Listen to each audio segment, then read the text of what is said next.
Okay, so we will start. If they want to join, they will join. Okay. So maybe they got scared that they thought maybe I'll ask questions today, but the thing is, I only ask questions, right? I never scold you, even if you were wrong or something.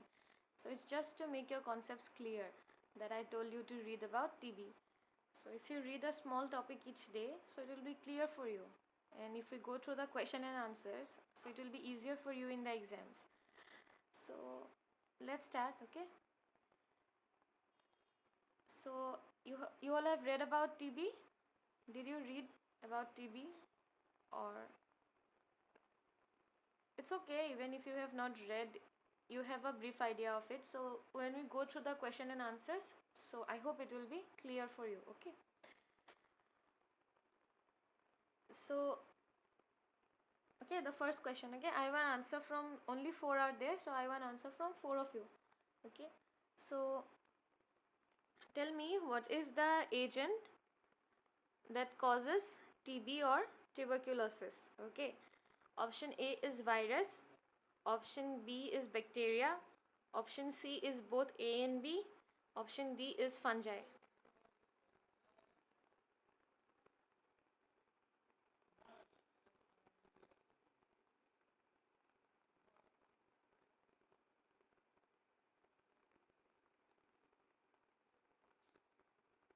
Yes, tell me.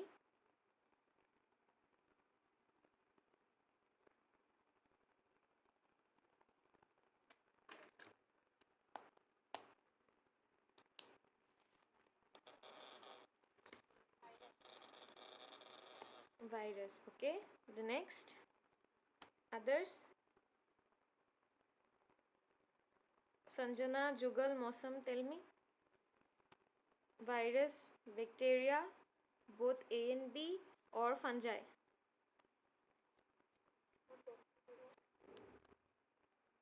Bacteria, okay.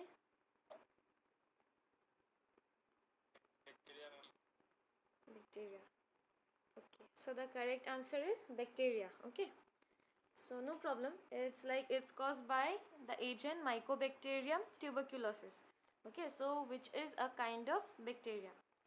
So you might get such confusing options such as, like as I told you, A and B. So you might go for that. So see the question properly. Okay. So options are there to confuse you. Yes, the question will be easy only. So let me tell you, the question will be easy. The only thing that will make it hard is the options. So the trick is, better you think of the answer before looking into the options. Okay, that is what I did in my exam. So better think of the answer before looking into the options, because once you look at the option you will get confused. So before, like when you see that what is the causative agent of TB, so at first think of what causes it. So you know that Mycobacterium tuberculosis. So now that you will be sure that it is caused by bacteria, so you will not go for the other options. Okay, so before looking into the options, think of the answer before. After that, look into the options. Okay. So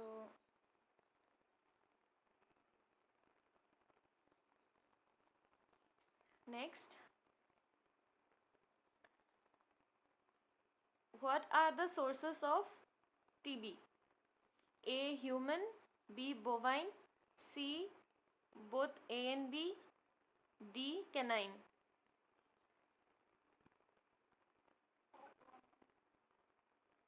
Okay, the rest, everyone. It's okay, even if you were wrong, in that way you will remember, no? At least in the exam you will remember, and then you can be correct there. Then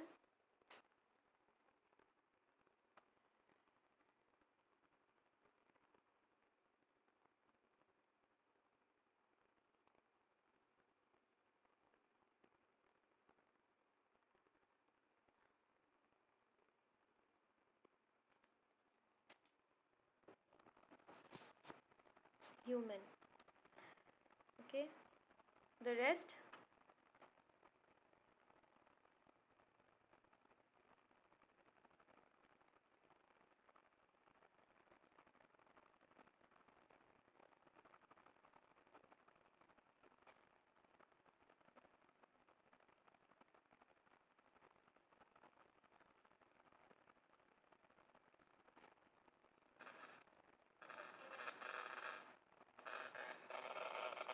Sorry?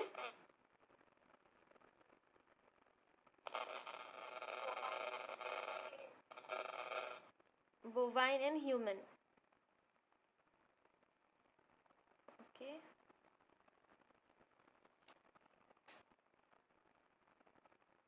Next, who is left? Answer.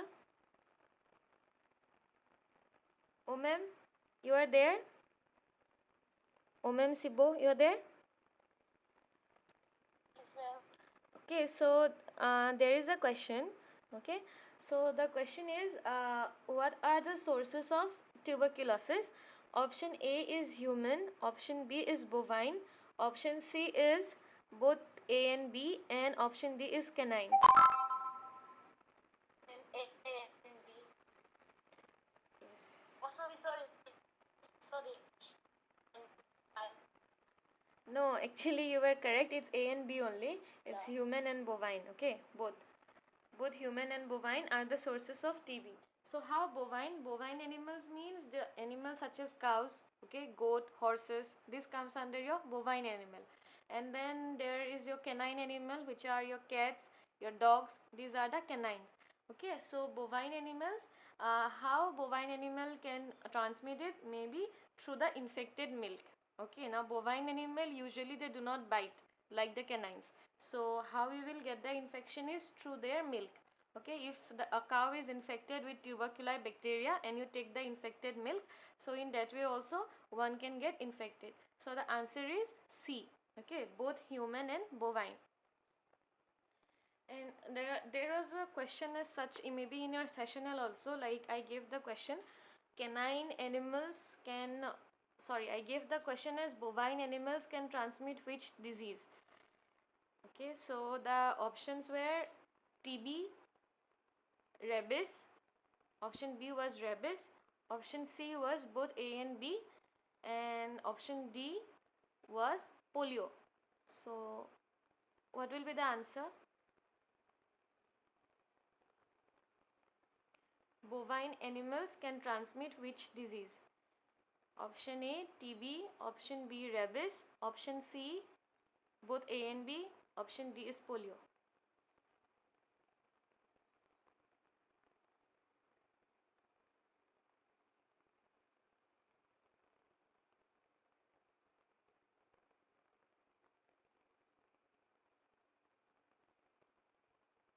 TB. Okay, the rest? Sanjana, Dristilina, Mosam, Omem. Say, what will be the answer? TB.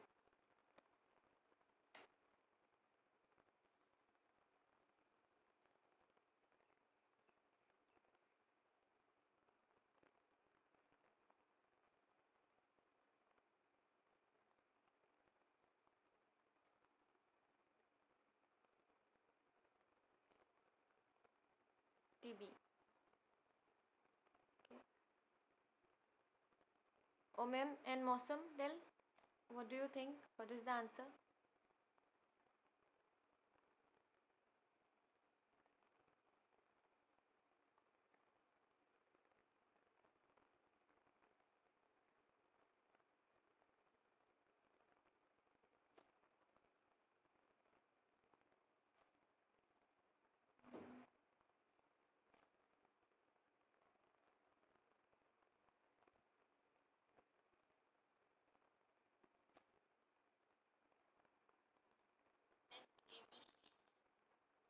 TB, okay. And one more, Mosam, what do you think?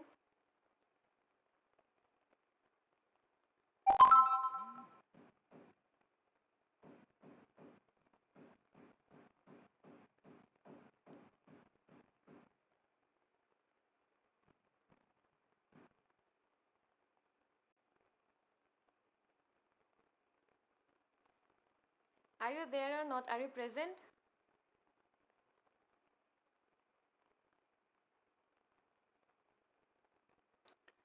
So I don't think this guy is present in the class. Okay. Mosam, are you there? Are you present or not? Yes, ma'am. Okay. Okay, so tell the answer. What do you think? Question क्या है? Question was bovine animals can transmit which disease? Option A tuberculosis, option B was your rabies, option C both A and B, option D polio. Tuberculosis. So I think you were absent for some time, right? You were not there. Okay, so the answer is tuberculosis. Okay. So you're correct. The answer is tuberculosis. All of you are correct. Good. So in the sessional, what happened was many of them, uh, when they saw the word animal, so they clicked the option as tuberculosis. Both tuberculosis and rabies, because they saw that the word animal was there. Okay. So now if the question is like animals can transmit which disease? Okay, the options are same. Option A TB, option B rabies, option C both A and B, option D is polio. Animals can transmit which disease?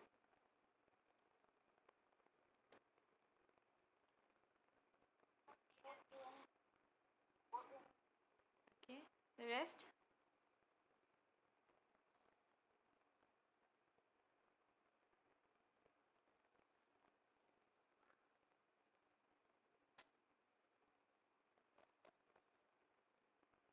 Yes, the rest? Answer?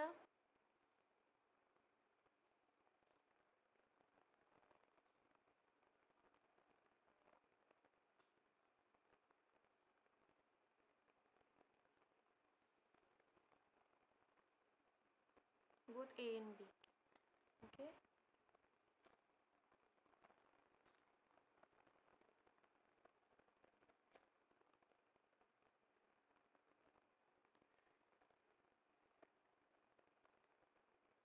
Iban Rihun, you joined just now, right?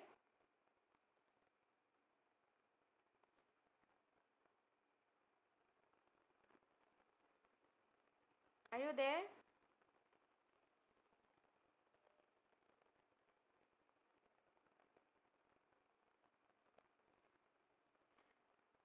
Iban Rihun, you are there?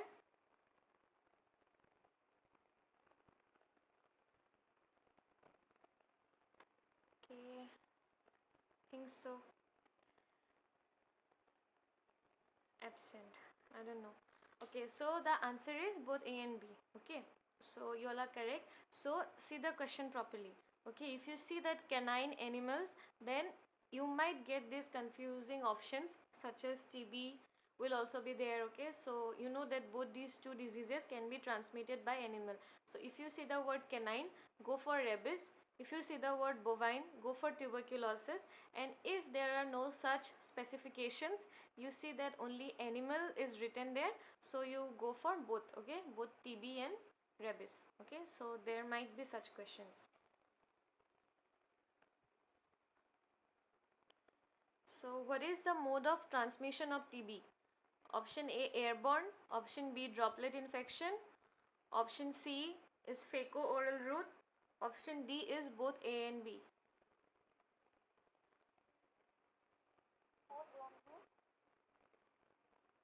Okay, the rest? Droplet. Okay, others?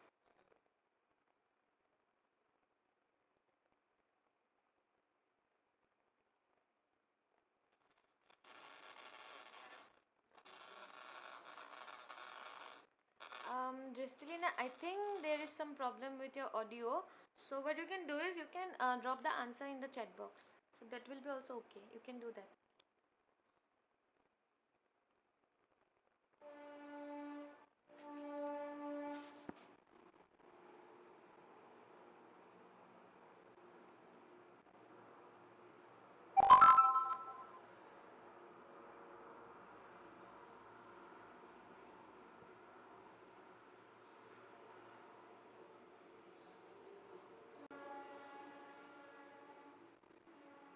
Yes, the rest, please answer. Droplet and airborne.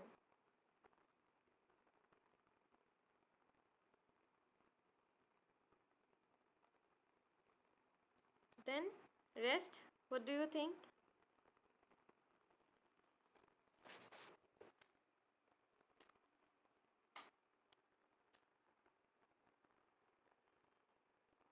A and B.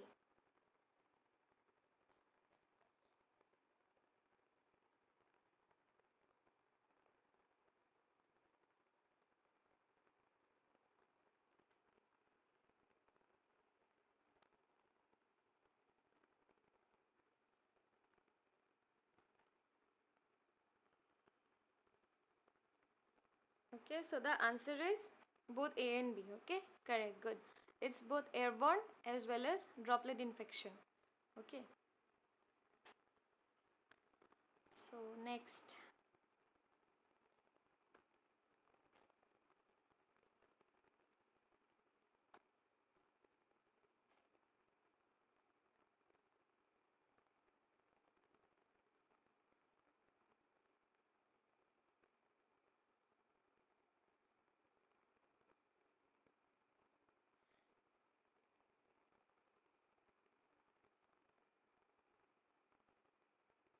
What is hemoptysis? What is hemoptysis?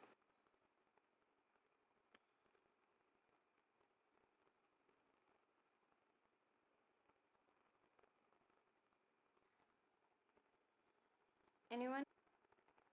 Okay, I'll give the options. Option A, blood in your vomit. Option B, bleeding through your nose.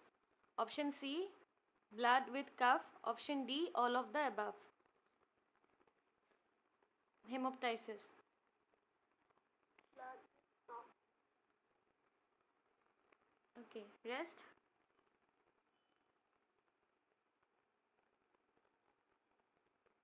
Coughing up blood. Okay. Yes, I want answer from everyone. Say.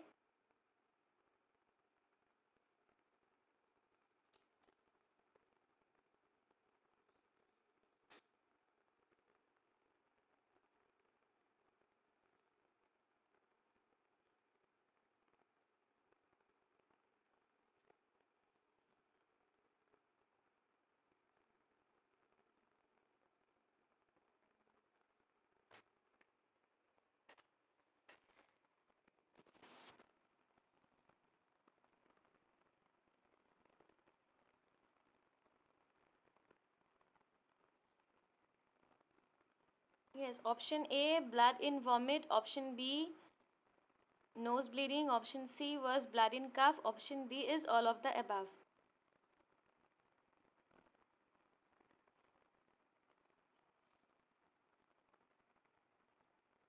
Blood in cough. Okay. The rest?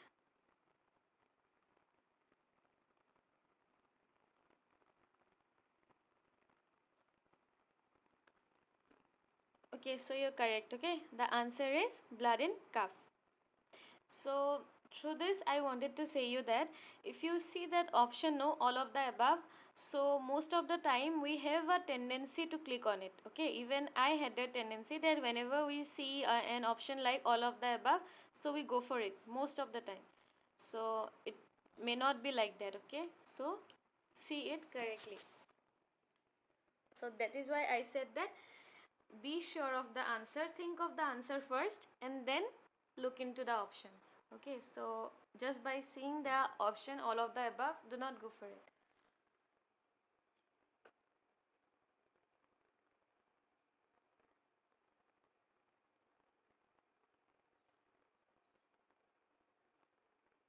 Name the test that is used to diagnose TB.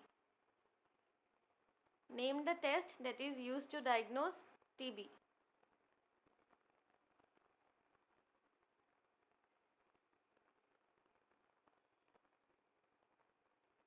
Option A, intensive. Option B, continuation. Option C, mentox. Option D, both A and B.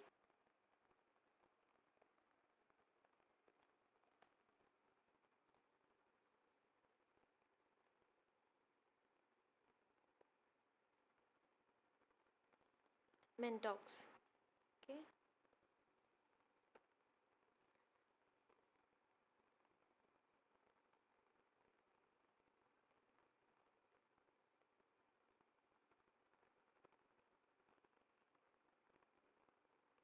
Okay, you don't know. Okay, the rest.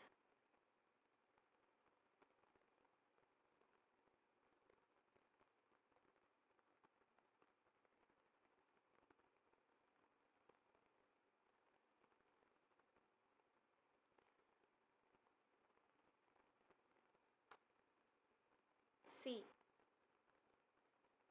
Okay.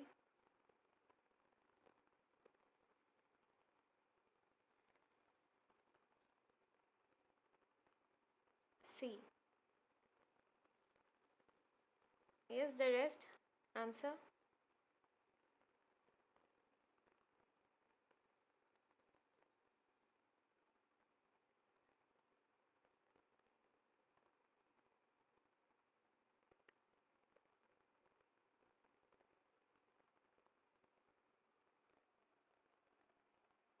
Okay, so you're correct. The answer is Mentox test. The rest, that is the intensive phase and the continuation phase, these are the treatments. Okay, these are the treatments for tuberculosis. Mentox is the test that we do for diagnosis of TB. Do you all remember the Mentox test, or you want me to repeat it?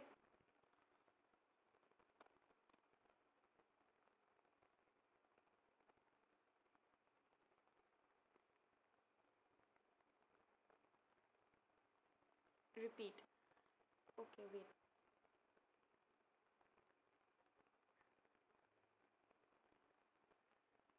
So this is the flexor aspect of the arm. Okay, what we call is the flexor aspect of the arm. Okay, so this side we have the flexor muscles. The opposite side, okay, if you turn the hand around, that will be the extensor surface. So through this, I also want to repeat about yesterday that I was talking about, no, that about chickenpox and smallpox. You will find one more on the flexor surface, the other more on the extensor surface. So this one, okay, so this side is the flexor surface, the opposite side is the extensor surface. So the smallpox you will find it on the extensor surface, and chickenpox you will find it mostly on the flexor surface. The surface that you are seeing now is the flexor surface. If you turn the hand around, that will be the extensor surface. This was off topic, but still I wanted to make it clear, okay, through this diagram. Okay, so let's discuss about the Mentox test. This is the flexor surface of your forearm. So with the help of a needle or a syringe, you inject the tuberculin unit. Okay, you inject the tuberculin unit only. So in a very small amount, which is like 0.1 ml. Okay, so after injecting this tuberculin unit, you will have some reactions in your skin. Okay, what you will see is erythema. Erythema means redness. Okay, you will see some redness in your skin. Along with it, you will get to see some induration. Induration means thickening and hardening. So what will be the reaction after the injection? The reaction will be some amount of redness and some amount of hardness in the skin. And this changes that you will see, this will be visible like after 72 hours. Okay, after 72 hours of the injection, you will get to see it. So now you will measure the induration, that is the, and the erythema, that is the hardened area and the erythema you will measure. Okay, so as you can see, there is this bump, okay, which is red in color, and it is also a hard area of the skin. Now you will measure it, okay, not in vertical direction but horizontally. So you all know, right, what is vertical and horizontal? Vertical is along the x-axis, horizontal is along the y-axis. Okay, or in Assamese if you say pothalike, okay, then in that direction, in that pothali direction, so you will check it, that is the horizontal direction. Okay, you will check for it.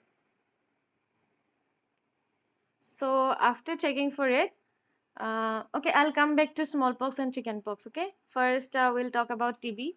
So after checking this, what will happen is you will check how much it is, okay, in centimeters or in millimeters. Okay, so the reaction which will be like exceeding more than 10 mm, that is 10 millimeter, so that will be your positive, that is positive for TB. Okay, if the reactions are less than 10 mm, then it is considered as negative. Okay, so if you measure it in the horizontal direction, if you see that it is more than 10 mm, that is this induration or what you see the redness, if this is more than 10 millimeter or 10 millimeter, then it is considered as positive. If it is less than 10 millimeter, it is considered negative. Okay, and sometimes in between like 6 to 9 millimeter, sometimes it is considered doubtful, then we'll go for the other laboratory test as well. Okay, clear?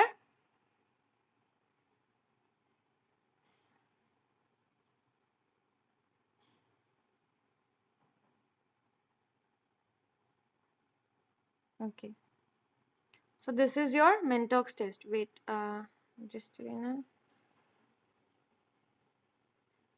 smallpox is seen in flexor surface. No, smallpox is predominant on the extensor surface and the bony prominences, and your chicken pox is predominant on the flexor surface. Okay, it is not that you will not see chicken pox on the extensor surface or you will not see smallpox on the flexor surface. You can see on both the surface, but the thing is smallpox will be more on the bony sides, on the bony prominences and on the extensor surface, whereas chicken pox will be predominant on the flexor surface. The surface that I have shown you now where the injection was given, no, that surface is the flexor surface. Okay, that I have shown you for the forearm, but for your whole of the body, that is your arm, for your legs, okay, so even for your thigh you have the flexor and the extensor surface. So on the flexor surfaces this chickenpox will be common, and on the extensor surfaces, that if you think of turning the hand around, that is the extensor surface, the smallpox will be predominant, and also on the bony surfaces. Clear?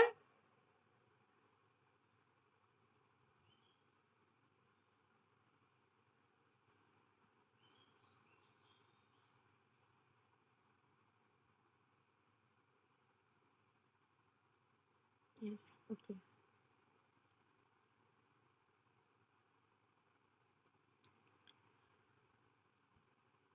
So next you all know that for the treatment of TB we have some drugs, right? And then we have two courses or two short phases in a course, that is the short course chemotherapy. We have two phases. One is the intensive phase, the other is the continuation phase. So my question is, how is the intensive phase carried out for TB? Okay, option A, with two drugs for 4 months, option B, with four drugs for 2 months, option C, with four drugs for 4 months, option D, with two drugs for 2 months. What will be the correct option? Intensive phase.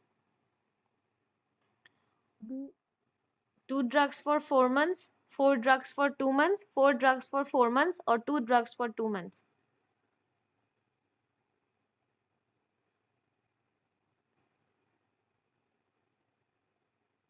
B. Okay. The rest?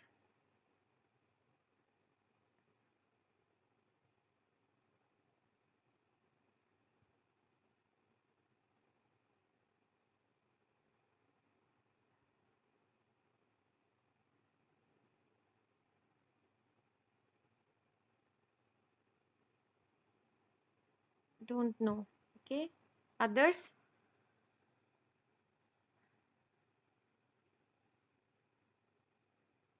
Four drugs for 2 months. Okay.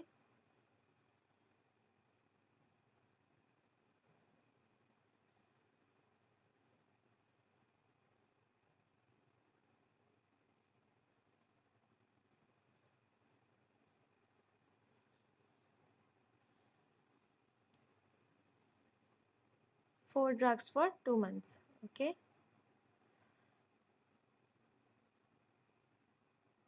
Others? Answer fast.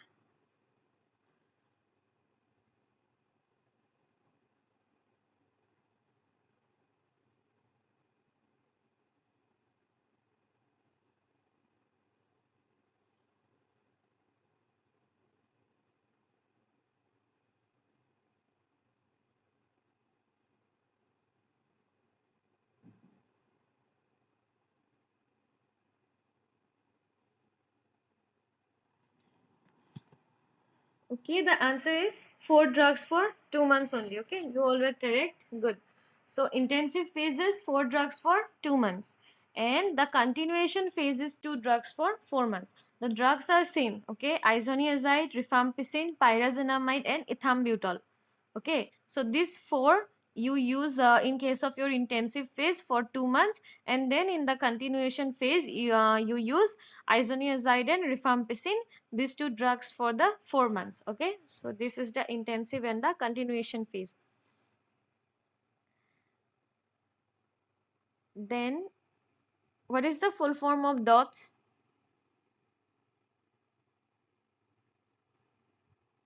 What is the full form of DOTS?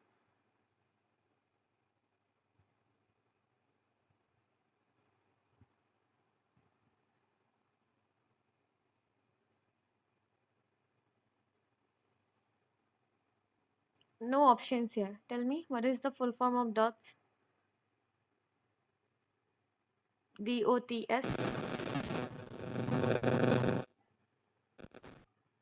Direct observed treatment, short case. Okay, and direct observed treatment, short course. Okay, short course chemotherapy. Okay, so two of you are correct. Okay, it's direct observed treatment, short course chemotherapy. So for how long is the DOTS treatment carried out? Option A 4 months, option B 2 months, option C 6 months, option D 8 months.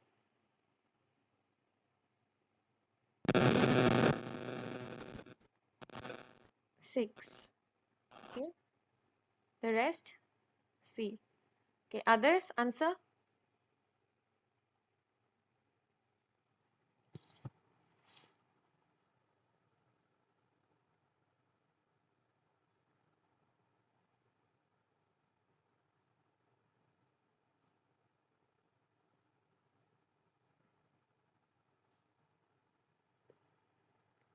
Yes, it is done for 6 months. Okay, and then it is divided like 4 months and 2 months that you that I told about. That is the continuation phase and intensive phase. So it is divided. Otherwise, the whole treatment is for 6 months. So what you do in direct observed treatment, short course chemotherapy, is you give some medications to the individual, and then when the medication process is going on, so the individual they come for like regular checkup. Okay, regular checkup after certain intervals. Okay, so to check whether the drugs that you are giving are working on them or not. So if it is working properly, then well and good. If not, then they will maybe change some drugs, or maybe they will make some changes in the doses. Okay, so to make the changes, because of that reason, this treatment is done under your observation. So both observation and treatment is carried out. That is why we call it as direct observed treatment, short course chemotherapy. Okay.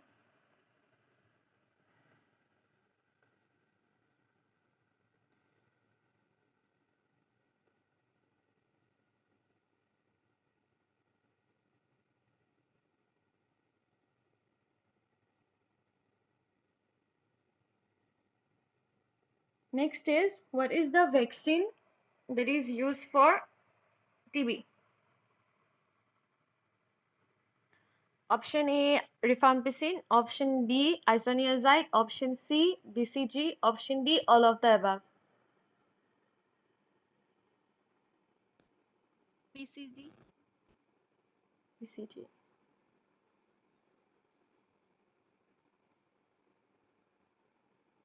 Okay, the rest?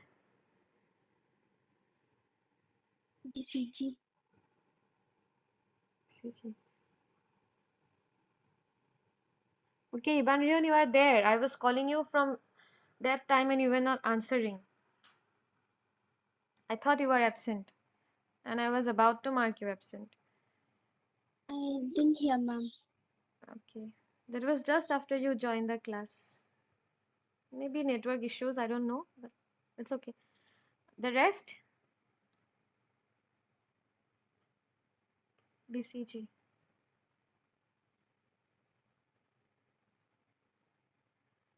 Okay, so the answer is BCG. Okay, the rest of the options that I told you, those are the medications. Okay, about this rifampicin and isoniazid, these are medications. Vaccine is the one that you use in prevention. So BCG is the vaccine that you take. Okay, so BCG, what is the full form of BCG?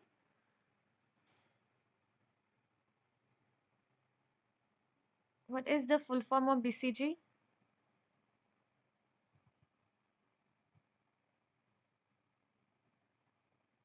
Bacillus calmette-guerin. Okay.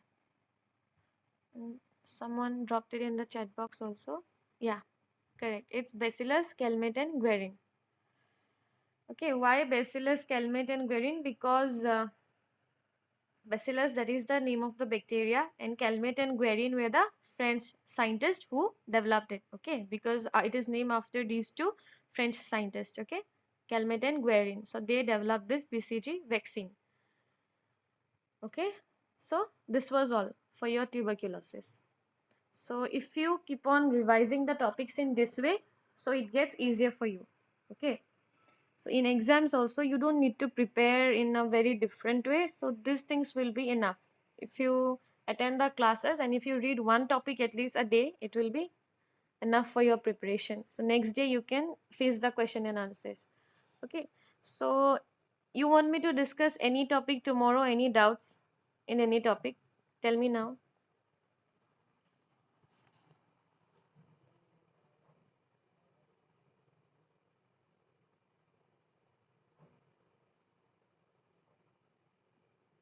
Rabies. Okay. Yes. Anyone else? Any more topic? Rabies and Dengue. okay. Others?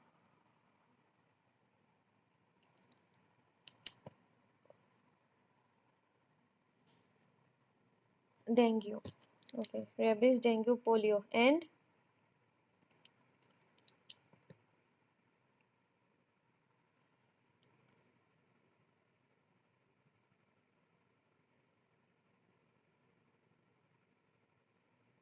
malaria. And anyone else? Any more topic? Any more doubts?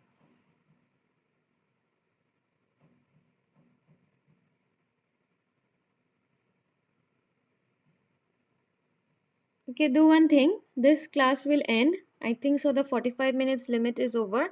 So you all think about in what topics you all have doubt. So what we will do is we'll go one topic in one day. Okay. Because if I discuss all the topic in a single day, it will again be confusing for you. Okay. And it will be, since we have time, so better we discuss one topic a day and then we discuss the question and answer for that topic. Will it be okay for you all? Or you all want me to like revise all the topics in one day? I can do that if you want to. But I think so it's better to discuss one topic a day and then discuss the question and answers. One topic one day. Okay. Okay, so we'll do that. Okay, one topic one day and we'll discuss the question and answer. So for now, I have these four topics: polio, rabies, dengue, and malaria.